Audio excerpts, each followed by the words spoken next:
strong from the FlyQuest side. LeBlanc, though, you're seeing is that red side ban of the Rengar following up, so EnVy's still doing some very similar bans.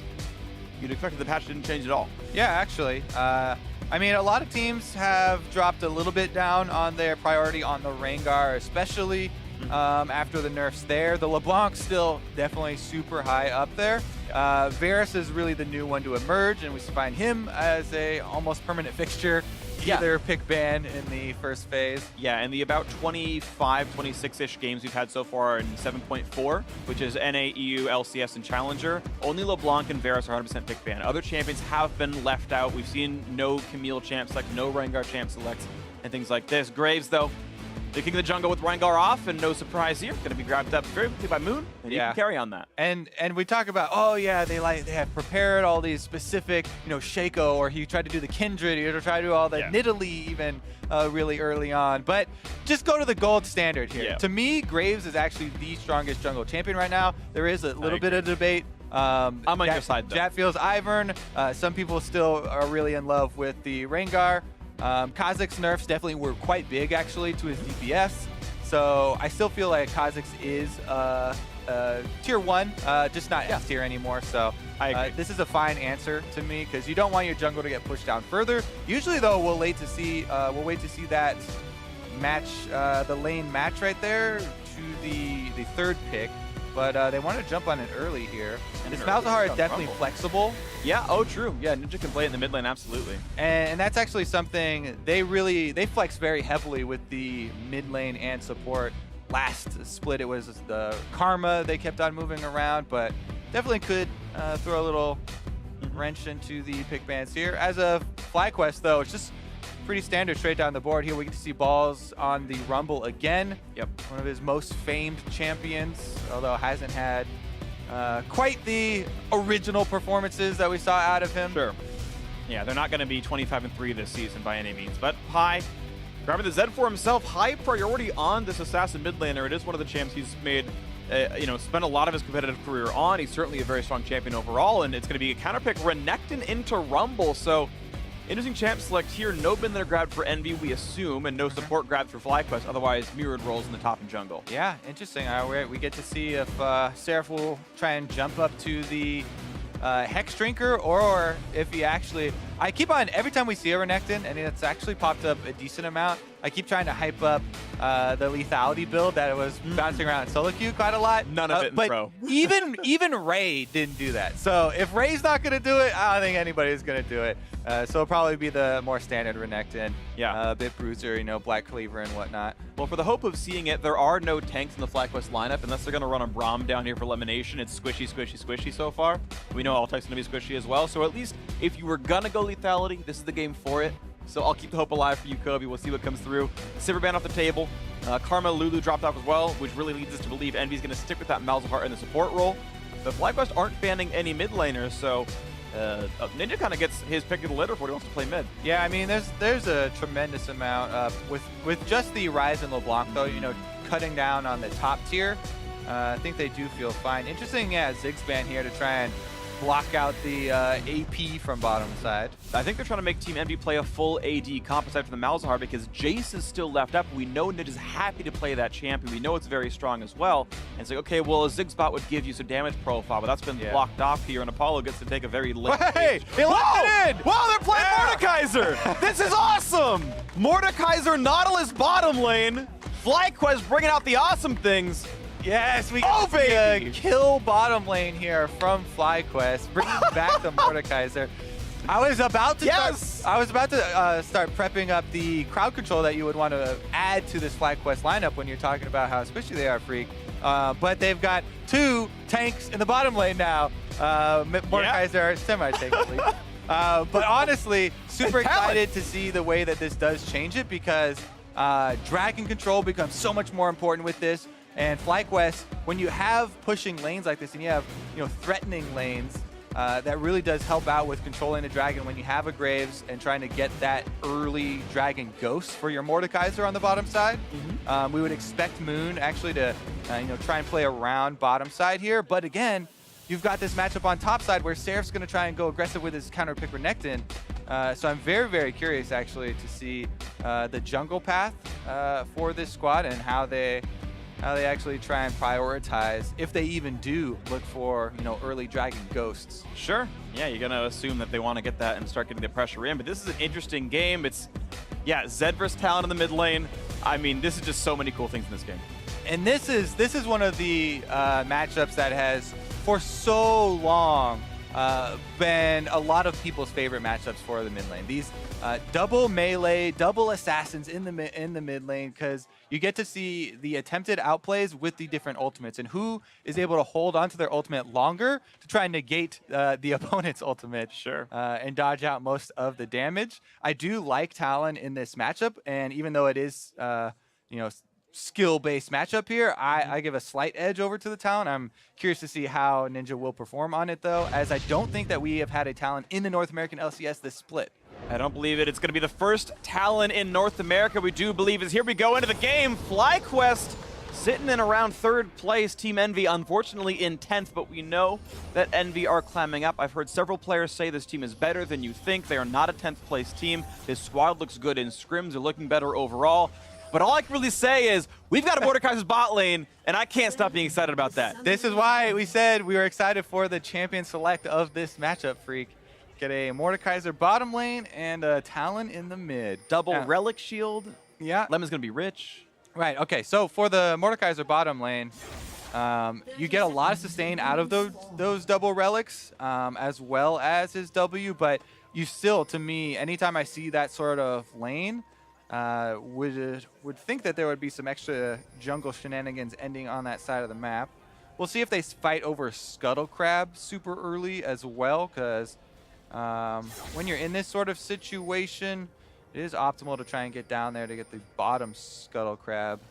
Some people will even rush to a level 2 one. Neither of these junglers, though, have a way to take off the armor of the Scuttle Crab with any sort of CC. So level 2 with either isolated Qs or just straight up Graves damage might be an option there. This looks like it's going to be starting W, and they're going to AoE this camp down together. Should be pretty easy for them to take down Raptors, to be honest. And they've got an invade on the other side. So yeah. Raptor camp is the starting camp for most junglers right now, because you get that extra little bonus experience and it really fills in the holes of most of it. They split here. Yeah, I mean, good smite by Lyra to grab the big one. But now he doesn't have smite for the buff. So smiting the big one means you're 100% giving up to this invade of your red buff, and Moon should be able to easily take this one away. That's why they're not trying to stick around here, not trying to waste any time contesting this. They made that decision early on to grab the Raptor with this smite rather than stick around and try and contest, because Graves and Rumble, very, very powerful in the early level, and even if you hadn't used your smite there, you wouldn't be able to contest afterwards. So at least trying to get something out of it and get Cosmic's to level 2 so he can at least try and clear out the blue quadrant side. There's several things that are smart about the FlyQuest bot lane start where they went to the Raptors early on. One of the major ones is the fact that they're in a melee versus range matchup in the first place. Like, you don't get lane priority anyway. You're going to be pushed in, so you don't need to fight for lane control. You're going to be under turret. Go ahead and spend some time killing Raptors, because you're not going to be in lane anyway. And by the way, they only take all the small Raptors. They didn't waste time there. Yeah. The small Raptors, you can kill them very quickly. All of those are a large portion of the experience, especially since neither of them have a jungle item. So that deprioritizes sticking around to kill the main chicken. And they are able to get out of there very quickly with just the AoE explosion. That does mean that Moon's eventually going to have to clean up the large Raptor that's left in there, but it looks like they might have to clean up the Lyra that's invading on their red side here. Yeah, they're going to try elimination, walking over for this one, and spots them. They've got wards on both sides. Voidling spawn up, and actually they're getting multiplied here with the attacks onto the Nautilus, but it looks like it should be okay now. Voidling, good smite by Lyra. Well played getting over on that one. That was nice. Another chase in for Ninja. Does he parkour this wall? Yes, onto Moon. Hooked back in, down to 2/3 HP, but FlyQuest pushed out of their jungle. The buff steal we're still back. Continuing here, because High now is coming down. And Ninja gonna jump right back away. Now it's Lyra at 200 HP, jumps right back over, has the leap available, and High's burning of summoners. Moon's flash means nothing. Balls has completed his teleport, so that means Seraph up on the top side. He actually could keep it here right in the middle of the lane. We'll see if, get this one to bounce back to the middle of the lane, It looks like it will, actually. And it could put Balls in a very bad situation here. Seraph already was up on CS. I actually disagree with Seraph pushing this wave, by the way, unless he's like trying to get a specific item break point. If he AFKs and just recalls right now and just grabs items, this wave will freeze towards him and it will deny more farm from Balls. He'll have missed pretty much most of this wave right here. But he's going for the rush on the wave and going for a comeback. Let's see how much gold. He's at 900 now, so he can't exactly. afford team anyway. But here we go, engage onto Apollo. Exhaust is in there, Ignited in there as well, but the flash keeps him safe on this one. Now Altec Lemon forced to run away, and you can see what a double range lane can do. As long as you don't get all in, you can get a lot of damage in the trade back, as Apollo will survive with his health potions. Yeah, plus, Altec and Elimination are having to give up a little bit of CS as they don't want to get harassed super heavily. So the range duo should have a higher CS count here in this. We'll wait and see what happens when junglers start to come down here. But as of right now, yes, they're going to take a small hit there. Yeah. And it's worth pointing out for those tracking at home who's winning the bot lane, it's hard to tell because when you last hit with Relic Shield, both you and your teammate get the CS. So like there weren't actually 41 individual minion kills in the bot lane for FlyQuest total. Yeah. But I also don't know how many eliminations actually straight up stole by himself, just by outlast hitting his own teammate without the Relic Shield on. So I don't know if it's like actually 48 or if it's like 35 and like 3 steals. Like it's hard to tell. When there is an extra Relic Shield, it does get a little bit dicey. Counting which one to do, but we do have Balls meeting back up with Seraph, and he is level 5 even after that teleport, so it wasn't so bad for him. Pretty much all Seraph got out there was actually a super aggressive extra Doran's Blade recall. Yeah, on this. Got to shove the Cannon Wave in, but it's Cloth Armor, Ruby Crystal, or sorry, Cloth Armor and the Amp Tome, so the makings of an early Arm Guard, which is no surprise, but looks like it'll be the Cleaver start for Seraph most likely, maybe Titanic Hydra, we'll see which one he goes for. Yeah. Jarl's Fist is good regardless. A couple of the CS also for Balls are the Crabs. I think he killed 2 of the Malzahar Voidlings, yeah. Voidlings don't count, so that's actually not going to inflame. Oh, okay. Zyra plans to, but I think she's the only conventional bot laner that gives you CS. I think Heimer would count, but no one plays him down there, so. Should be fine then. Yeah. As he's going to get to his level 6 a little bit after, but since he's farming on his turret, won't be an issue. Yeah, he's level 6 under the turret. Let's return to this bottom side, because there's been so much envy effort in, placing down these wards inside the red quadrant of FlyQuest jungle as well. It looks like they are going to, keep focus on this side, especially since it's an Infernal Drake and there's a Mordekaiser on the map. Yeah. The importance of this first Drake is enormous, because once you get a first Drake, you can get that power with your Ghost Drake. Yeah. Does a really good job of tanking it, and obviously Infernal, super high priority. Absolutely. I mean, it's a really big deal onto Altec. He's got so much base attack damage that he's actually getting a lot of stats out of it. Elimination's Q hits the Hakuho passive, which doesn't mean very much, and they just hit some AoEs to get rid of the Voidlings. It is nice to see that it's pretty easy to kill off the Voidlings. That feels kind of good, but yeah, still getting pushed in for the most part. 400 gold lead right now for Team EnVy overall is looks like FlyQuest's going to get to figure this out. And they do have to worry about, the prepping of the level 6, because while hooking into Malzahar currently doesn't matter too much for a Nautilus, it's a really good way to get off the spell shield. Then you can auto attack him for a snare. Then you can also be able to land your ultimate along with Mordekaiser's deceptively high level 6 damage. Ooh, well, it's going to be enough to kill off Elimination. Altec can't tank all these shots. He'll die. He flashes and gets the double kill. That was a catastrophe for FlyQuest, but a nice 2 kills in for EnVy. Capitalizing off Elimination, playing way too aggressively. Oh man, I guess we'll wait for a replay though, but there are so many things that FlyQuest did super greedy play right there. Meanwhile in the mid lane, actually, High getting a good trade on the Ninja. Gonna force Ninja's ult out. Guesses on the Q, guesses wrong, and does almost no damage. But now Moon's here. Ninja has no easy way out. Ignite is on both these players. High actually goes down to Lyra. The gank's going better for Team EnVy, and he's still looking for more. Moon running away, has to flash. Big loss for FlyQuest. See if they actually try and pressure this turret or just push the min wave in and back off.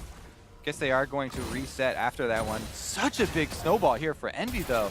And as we said, pre-game, they have had a lot of very impressive early games. They've been able to accrue gold leads in quite a few of their early season matches. It's just that they haven't been able to transition that into a very good late game for Team EnVy. But let's take another look at this, because they really wanted to push this wave into the turret so it didn't get frozen on them. But the turnaround damage of the Malzahar on these Pele's is insane. And then the flash away here from Altec, not only does it kill Lemonation, it wastes his extra summoner spell, and he still dies to the crabs, and they're gonna get a return gank here. Lyra's coming back down. So far, Lemon saves his ulti. Actually figured he was safe. He didn't have to burn that cooldown onto Lyra or someone else, so at least they survive, but it's getting pretty bad now. FlyQuest bot lane getting behind on this. All right, everybody on the side of the, or 77% at least on the side of the Mordekaiser here. Rooting for the kill bottom lane. Currently, pretty nice lead for EnVy in the early game, and definitely control of that bottom side. I think FlyQuest do potentially outscale. The thing is, it's a very physical damage heavy lineup for Team EnVy, and there's already 5 Ninja Tabbies already picked up now for FlyQuest. I was wondering when it would take. All 5 have already completed the item. This is absolutely the right choice. When you have a bunch of lethality stackers, flat armor is hugely valuable. The rough math is you take 20% less damage just by buying Ninja Tabby. That's huge. Yeah, exactly. It's such a good point. Not just that it's a AD heavy team, but it's a lethality AD heavy team. Yeah. So it just, the value out of the early armor purchases is actually insane. Exactly. Even with the extra gold here, you need a lot of extra gold to overcome the value that FlyQuest are getting out of their gold spent. And Team EnVy, though, we'll see what they can do, because they also have vision control to work with at the moment. And while you can go over items and efficiency all you want, if it's 4 versus 1, then a couple of items don't make too much of a difference. Yeah, absolutely. So we'll see if FlyQuest can start catching up into this one as we watch out what else is going on. Seraph does have pretty good control of the top side of the map. He's got a 20 minion lead. He gets a very deep ward that can watch whenever the Raptors get grabbed, or sorry, the Wolves. So Moon will be spotted easily now. High. The mid lane dive. Lyra's here as well. The flash to land the stun. The rest of the spell's going to go in, and just the simple 2v1. And here comes the counter engage. They get the hook back onto Apollo. The damage output should be there, and yes, they've got a Ghost of Jin, so here's the chase on a Hakuho. Look at the bottom, though. They're all swarming down the map right now to try and collapse. Yeah, bottom can't chase any further because EnVy just had a successful play on mid. It's always super risky to then make a play in one of the side lanes after your mid just gets annihilated like that, because you know they can swing down and rotate from their successful mid play to try and quickly cover. So that's why it was very important that FlyQuest pulled off that kill in a very quick fashion without a lot of health loss in the process. And then they back off here. It's just because of that successful dive mid that FlyQuest aren't able to chain this bottom success into the Infernal Drake, which is very important for EnVy. So yeah, good preemptive move there as they're able to get the dive onto High, who, by the way, had Flash here. It wasn't even like he had burned Flash in the last play where they killed him, but it didn't matter since Seraph can easily answer there with his targeted stun right after. But okay, so the plays were going on at exactly the same time, and it's good communication from FlyQuest here to call off on this dive, because if the successful dive mid hadn't happened, they probably would have made the call there to continue on and either push him off the turret and get first turret or chase him down for the kill. Not going to be the case, though, as a bit of gold is traded there from both teams. And High actually getting pushed away from the support. Malzahar. Champion is obviously still pretty valuable and still pretty good. The one champion on the enemy team where your Ninja Tabby aren't providing you a ton of defenses. Yeah, they'll block half of the Voidling damage, and then everything else is still going to do full. So Hakuho, it's up to you to carry, buddy. You do magic damage. Let's see the Leandries. I'm being a bit hyperbolic here, but we'll see what comes out from him. Sightstone's already done. Elimination now has his. He's buying even more armor, so it's going to be, the race of armor stacking. And can FlyQuest out-tank the EnVy squad, who's still holding on to a 1,600 gold lead? It is one that you can come back from. It's not too big. Yeah. And we'll wait for the mid-game shot calling to really start kicking in. The other thing to keep track of, since there is going to be so much armor stacking, is the race of Black Cleavers, as well as when do the Last Whispers come in?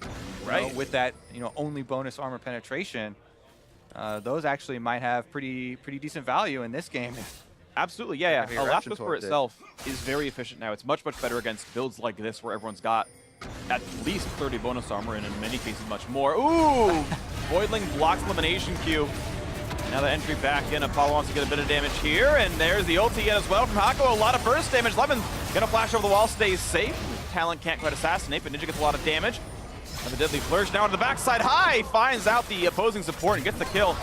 2-4 in this one. Ninja gonna be stunned up by elimination. They will go back in for more. High on the other side of this one, but they do get the trade. The 1-for-1, both mid laners dying, and now the flash chase and ball. Altec takes him down, exhaust for a bit more. Apollo, his days might be numbered, running away, and we'll see. Drake. Houston, we have a problem. Apollo alone under the turret, gonna take way too much damage, and there we go. The air seal is broken, 5-5 in kills. FlyQuest catching back up in this game. Ghost with the last hit there for the kill. Now they're going to be able to go get the Infernal plus Ghost Dragon that we've been hyping up for 10 minutes here. And finally they get it. We'll get to see what they do with it, though, because they're so low life, they can't go push right after they get it, and they're going to have to recall anyways.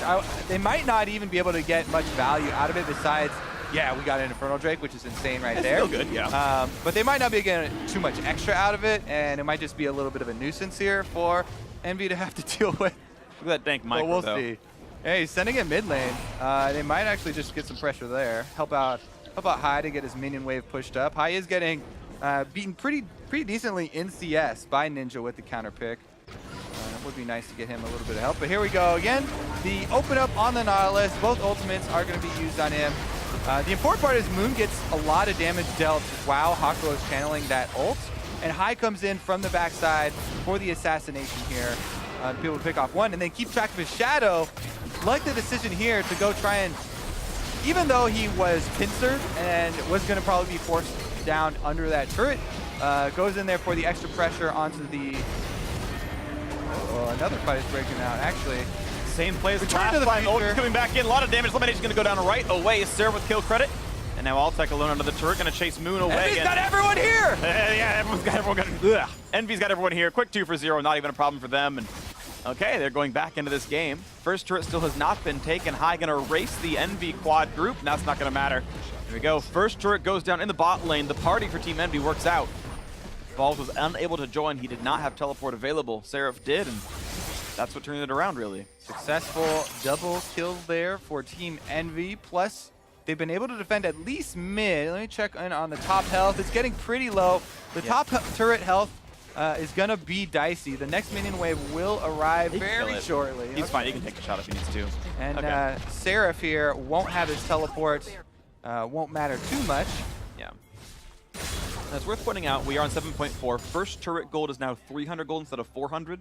And it's all local. Yeah, and it's all local, so, you know, that means something. But, yeah, overall 100 less gold is what this meant than it used to, so not as bad for FlyQuest. Of course, it is still Team EnVy who are leading, but I'm just still afraid of the fact that they are 4 AD and there's 5 Ninja Tabbies. I think it does make it difficult to continue to do well.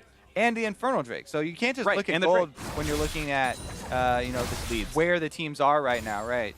You know, who's winning this game. Definitely going to have a lot of things to worry about there as we do progress for Team EnVy. But they have been, they've been remaining proactive. Yeah. If they had not been able to, you know, push for the extra objective of the first turret gold, and convert those kills on bottom side, it might be looking a little bit worse, but we'll see where FlyQuest are going to go next because the mid turret is super low. The only problem is if you are running a Mordekaiser duo lane and you don't have, you know, some Ezreal jungler or something, it becomes difficult to siege up, right? Yeah. You don't actually have long range damage. If you're sieging up at a turret, you're looking at Rumble ulting and either diving or completely zoning them off the turret. There's no like chip damage that's going to come through. No. You hope you get a Drake and you hope you get a turret. Ball's dead, by the way. No chance to get away from this one. Nice rotation. EnVy remaining proactive. They're finding those kills. And hey, good for FlyQuest. They took down mid-outer turret. They put the pressure there, but we expect top outer to be traded at this point. Seraph's got alone time. Blue buff steal as well is good stuff. And Team EnVy going to be 3.5K up at this point. 2.5K. Sorry, I'll actually do math properly. Is turret. And he's letting the wave die. And there we go. 2,500. Yeah, nice little sneaky move there from EnVy. plenty of wards up on the blue quadrant as well, but FlyQuest are going to answer on EnVy's weak side of the map. Let's see if Ninja can give him a run. Ninja goes for the ult, gets it away. Actually, nice shot by Boone, lands the Q. And actually, Altec was trying to circle in around Ninja, but now he's alone. He is very alone. Gets some teammates back. Quick stun chain on a Ninja. No way out for the Talon. Turns out it was a bait. They bamboozled him. Who is hunting who here, Freak? I don't know. Everyone's hunting everybody. It's crazy. The FlyQuest do get the kill out of this one. And Altec just set up the bait. So Ninja Tabby into Rylays, and now another fight in the mid lane. Lemonation getting pushed a little bit back. He's going to kite away. He's going to flash out Seraph. Getting away from some of it, but Altec still gets the bonk, gets the kill, his fourth of the game. Lyra forced to run out as well, but Balls is on the chase. He's looking still for Apollo. Can't land that next slow, and he's not going to get any more out of this. But high on the side of the map takes down Hakuho, so another team fight win. FlyQuest tie up the kills and the gold with only 1,000. Yeah, and Baron spawning in a few seconds. You know, pretty shortly, we're going to have bigger rewards for all these team fights that are breaking out. No longer are they just going to be kills traded over and small amounts of gold being traded, but there are some weighty objectives coming up pretty shortly here, especially with most of the outer turrets going down. We're going to open up a lot of space for continued chases as well. Yeah. And we just saw a really good example in that last little fight where Team EnVy overcommit a little bit into the Rumble. But this was the first crazy one where FlyQuest are the ones who split up a little bit too much to try and pincer Ninja. But then Ninja comes back in to make a pincer of their own as Team EnVy try and collapse on Altec. And it ends up backfiring there as High was able to find that kill. Here's the one where they kite back into the Rumble ultimate, and Balls with nice Rumble ultimate on the ramp there. Means that Seraph has no backup, and the rest of EnVy had to get out of there. Balls zoning off pretty much everybody and getting a bunch of summoners there. And on the backside, it's still Team EnVy holding this 1,500 gold lead. I want to talk about the Mordekaiser some more because I'm sure it's new for many of us. For those who want to try it at home, some of you maybe already queued up in a solo queue and playing it. It was, of course, Ninja Tabby Rush. He's maxing W for the landing phase, more sustain. We'll talk about that in a bit because High just gets blasted by Lyra. Those nerfs didn't mean much to him in this case. Lyra heavily winning the 1v1. That's map control in the bot lane.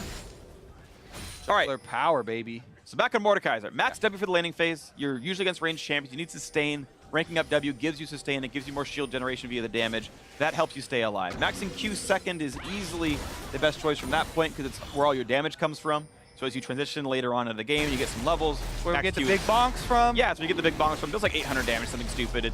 It's pretty scary. And he's going into an early QSS to deal with Hakuho, and then he's getting the Gunblade after Rylays. So it adds some slows to his kit, the Rylays and the Gunblade both. And Spell Vamp just tends to be great because he has all these health costs on his skills, so he stays full HP all the time. And that's kind of the build you're looking for. And I think that in general, you're always looking at things like this. He doesn't need to go for like a greedy boot. You don't need Sork shoes. You just need to kind of sustain throughout the mid of the team fight, and you'll do enough overall. Yeah, and meanwhile, on Team EnVy's side, Lyra is the one with most of the power right now. Not only was he able to solo kill High there, that was his 6th kill credit, and he is pretty much hitting the spike right now.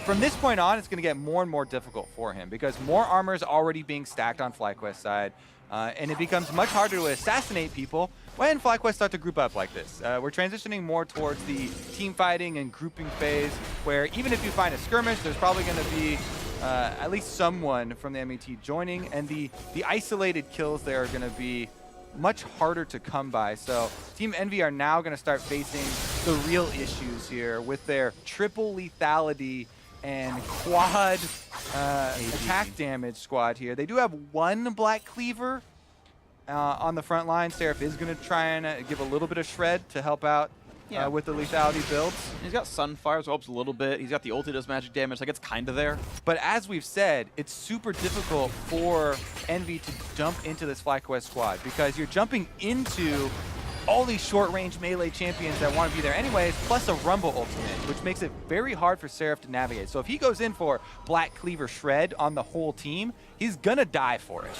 And it's just a matter of, is it worth it, and can he get enough of those stacks down while sacrificing his life for the actual lethality damage dealers to be able to pick anyone off and start chaining those kills. Figure out what's going to happen. We'll see the team fights actually end up shaping up right now. Drake off the map. Of course, EnVy took the most recent one, and see if FlyQuest can find more things to do. Being able to get Ninja to his Black Cleaver as well should help out quite a lot. Because Talon wants to open up with his AoE anyway. Just managed to pick it up. They're running forward on this one. The flash, the sun's going to land for Seraph. The follow-through is going to be there. An Equalizer doesn't do any such thing. Maybe the hook will, though. Ninja running out of HP, but he's fast enough off the ultimate. Now the re-engage, the counter-engage back on elimination. Nethergrasp is there, and way too much damage to deal with for a support tank. 2 for 0. So EnVy very happily get another isolated kill. They pick off balls, and not only that, FlyQuest trying to make something out of that, actually hand over another kill. This is just what EnVy needed.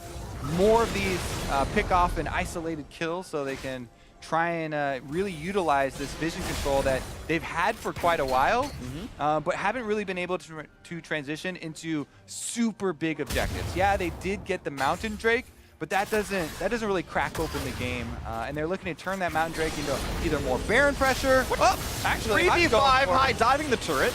Woo, almost kills him off, actually. He used Ignite for that as well. Doesn't quite get him. Thunderlords did go off at the very end to get him pretty close, but didn't quite get it.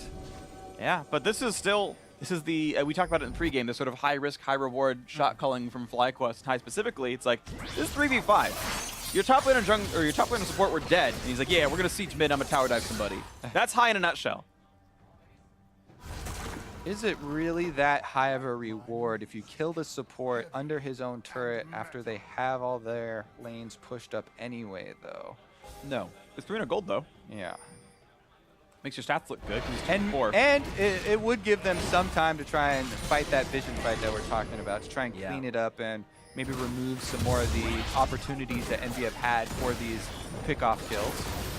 And we'll see, but it has been EnVy who have been playing the map better. And for a 10th place team, you know, low in 10th right now, the fact that they're playing the map better than the 3rd place team is heartening, that EnVy are a better team than their record suggests. And we continually keep referencing their gold numbers in early game hasn't been the big issue for them.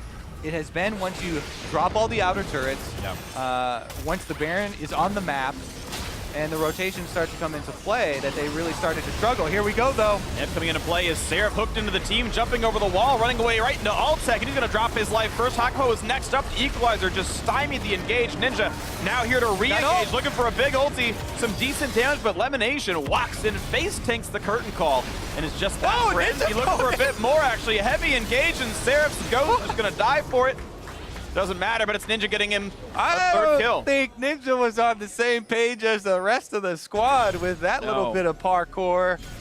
Jumps over the wall to try and 1v5 as the ghost is still there, standing interference. Nobody from his team can actually help out with that, and disaster strikes. 27 minutes in. He's going to try to zone out Lyra. Could be isolated, could be killed, but it's a trade in for Moon. He takes it out, and now it's only Apollo who could steal. Hey, he gets a kill picked off, and the health bars are running a little bit low. Moon waiting for quick draw, does not have smite until just now, comes up, gets it, and takes down the Baron. Yeah, shouldn't matter as long as they stand on the side of Baron where they can block the W from Jhin. Yeah. But here we go, and EnVy grouping up inside the jungle where you have these walls to use the Rumble ultimate with, makes it a lot easier to land a good one. And again, they all dive into this comp that does so well if you're diving into it. And they have Seraph here, standing interference for FlyQuest as Ninja decides to jump in. That is Ghost Seraph. That is not your team captain there. And with that bit of a mistake there, giving over the eventual Baron. This one was a little bit more dicey, but Moon coming over has High's back with the extra burst damage, and Apollo also has Lyra's back with the extra does for at least the kill. Nice guy Apollo has his teammates back. Everyone knows Apollo's a nice guy in the LCS. Helps get revenge for his teammate who died. Such a good boy. And we have now, I think, our first gold lead of the game now for FlyQuest, looking 600 gold up, prepared to take their next Drake, and a Mountain is wonderful late game. If they have trouble sieging turrets down, making them die faster is going to be useful. And the thing is, no contest. Like we said, when they siege up at a turret, they are threatening dives. This is not kind of chip damage siege from these guys. This is Rumble ultimate comes down, dragons flying over, and they're just looking to steamroll through these turrets. So we'll see how this goes, because those can also be an opportunity if, you know, FlyQuest really fumble it here, where EnVy would attempt a turnaround. Once FlyQuest are deep inside of a turret and taking turret shots, that would be really the last hope there for them. But they're just backing off here, and that is going to be an inhibitor traded for a split push on Ninja. Ninja, I think he's going to get that turret, but EnVy really decided that this was not the time to make their last stand, and they're going to look for a better opportunity when, you know, maybe Baron buff has dropped off, maybe FlyQuest don't have a Dragon Ghost. They felt like one inhibitor was a cost that they could hold for a little while in order to look for a better opportunity at making that stand. We'll see if they can get that one later on. Of course, it was a 6 versus 4 with a Baron buff. That's a bit hard to play around. Definitely rough. I think, but yeah, Ninja split pushing was probably the best they could have gotten out of it, so they'll wait around. And one inhibitor being down is manageable if there's no Baron on the map to pull you out of your base. Pull you back out of your base. And there's it lines up about right. The next dragon coming up is a Cloud Drake, so that's not a huge pull out of your base either. So I do like the call there for EnVy, you know, being a bit more conservative, going with the split push small trade instead of making their last stand at the mid turrets. Right. Let's see if they actually switch gears here, though, and try and catch them by surprise, because they're setting up several different bush ganks. Yeah, they're all playing in this top jungle right now, and we've seen them get these flank kills before, so there's a chance that FlyQuest face checks too much. Elimination sees Lyra, says, hey guys, they're up here. They're up here, let's be safe. High is nowhere to be seen, by the way. He is bot lane, no TP, so theoretically, and he's been seen, he's killed some minions already. So I feel like EnVy are going to be looking at the 5v4, because the gold is basically equal still. They're just down the Baron buff, and even that's timing out eventually.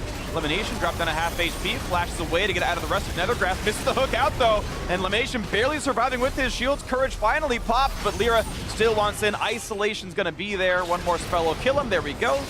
1 for 0. And it's very difficult for this full melee squad to disengage.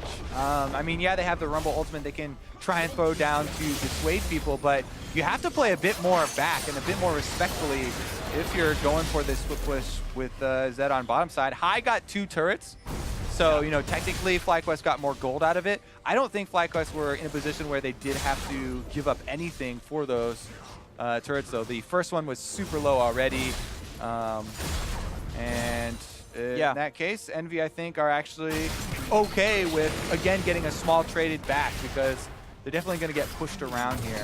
The problem is, scaling is not going to help them. No. There's a bunch of armor and 4 QSSs already built for FlyQuest. So the only one who can't QSS out of Hakuo's ult is Elimination, who, to be fair, has been the target over and over. Yeah. And has been on the receiving end of most of them, but he's the least important person to kill. Exactly. He's the least threatening on FlyQuest. Ironic, he's a big hulking Nautilus, but it's fine. You just kill him off and sinks back into the depths. They'll respawn later on, but that's FlyQuest, though, who have bought very well. 5-minute heavy, 4 QSS. Like, I really have to give them a lot of props for the fact that they're building intelligently and they're counteracting all the plays that EnVy could have, and they're just grouping up and nothing's stopping them. Yeah, and also it's difficult for EnVy running the Kha'Zix and the Talon double assassins to really take down any of these juggernauts where they're everybody is semi-beefy on FlyQuest. Yep. And they're all going to be packed together in these team fights. So assassins, this is kind of the most difficult team fights for assassins to really play out, whereas FlyQuest with a bunch of bruisers here and AoE are just going to try and clump up, and you get plenty of splash damage easily. If Ninja and Lyra even go in, doesn't matter if they're invisible, as splash damage is going to really take care of them and dissuade them from committing anywhere. So it's very difficult for EnVy to navigate any sort of team fight. And with FlyQuest now being able to remove those isolated kills, those pickoffs that really got them their early leads, it's really becoming extremely difficult for EnVy to come up with any sort of game plan here on how they can actually win. Sure. There are some things tipping their way. They've completed 3 Last Whispers now on their primary physical damage carries. And I'll use High as an example. High's got 140 armor right now. Zed has about 81 armor at level 17, so he's got like 60 bonus armor in his build. So the Last Whisper is penning like 28. Like, the Last Whistler is as good as both lethality items in Armor Pen, right? He's just doubled his lethality, essentially, as far as the build's concerned. Not to mention, the Black Cleavers are going to reduce that for everybody on the team beforehand. So they do have plenty of shred. And the shredding through armor isn't necessarily that big of an issue anymore. It's more of there's going to be so much of this AoE splash damage being thrown around in these team fights. Even if they can focus on one person and take one person down, the counter damage there is going to be difficult for them to deal with. We'll see, though. Baron's coming up, and that might be the thing that actually spurs our next big conflict here. Everybody from EnVy is working around mid and trying to get vision for themselves so they don't have to face check into this bruiser bunch. Taco had the pass up. He's okay with this one. Elimination nearly landed a pretty important Q. We'll see as the builds continue. FlyQuest pushing in the mid lane.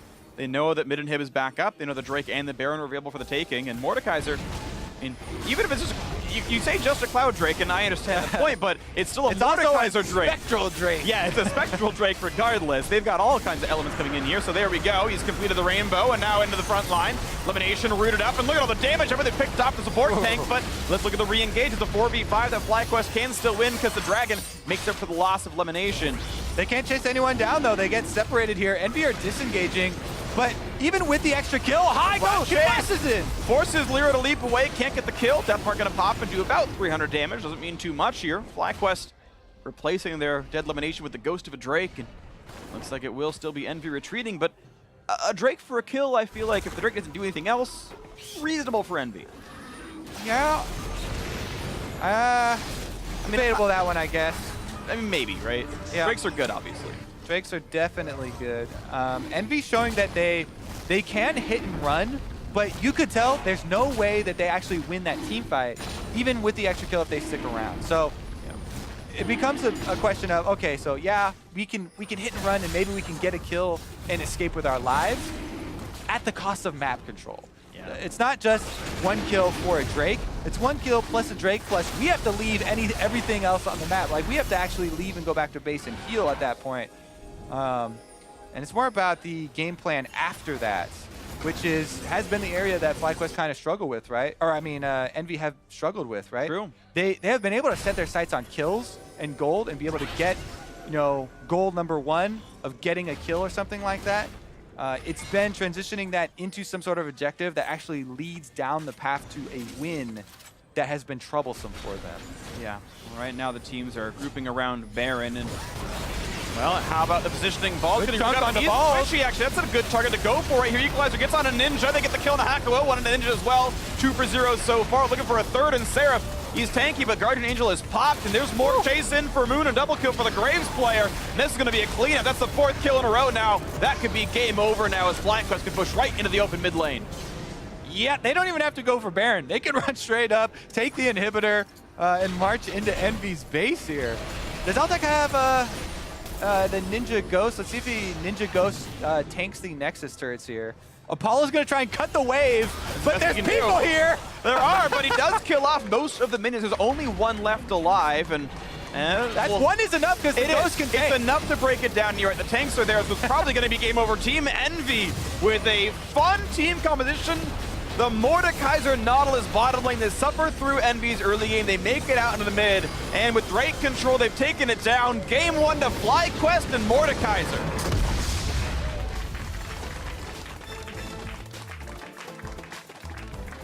FlyQuest again. Pulling out some unorthodox picks, and this one was the perfect time to do it. It was their second round.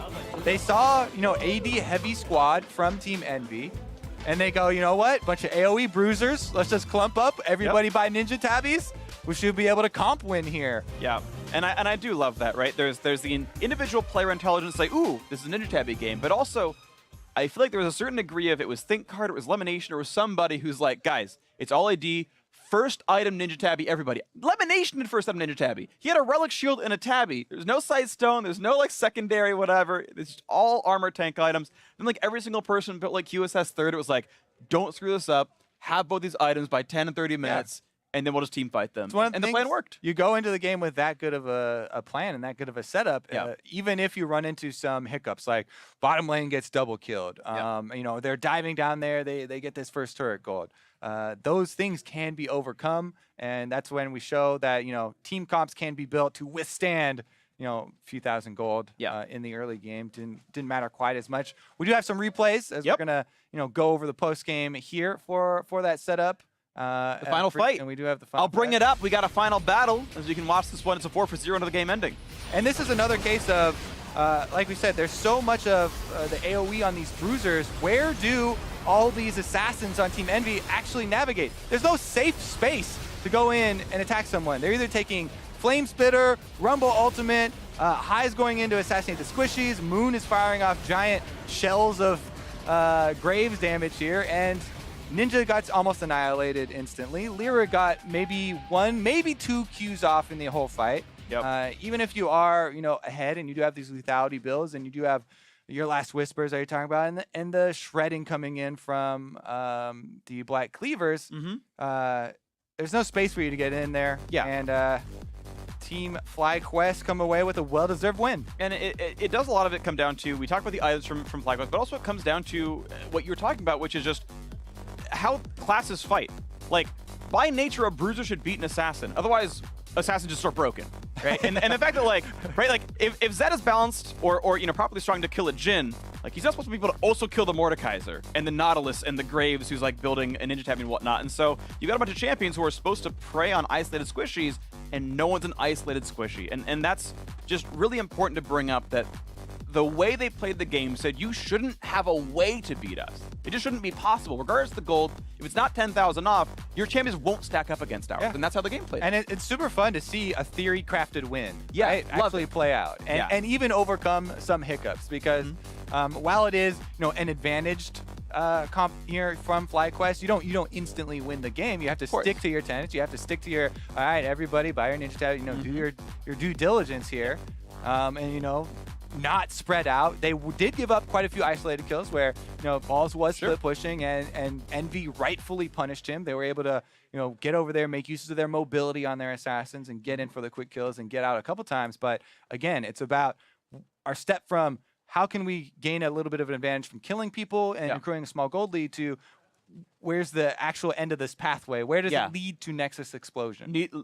Leaving the map split open so that Lyra can find those isolations and not get sucked into the 5v5s with the Mordekaiser and Nautilus. And that was kind of the misstep there that High outshot called the Lyra Seraph duo. So a great win for FlyQuest. But for now, we're going to take a quick step away. And when we come back, though, it's going to be game 2 between FlyQuest and Team Envy. So don't go anywhere. We got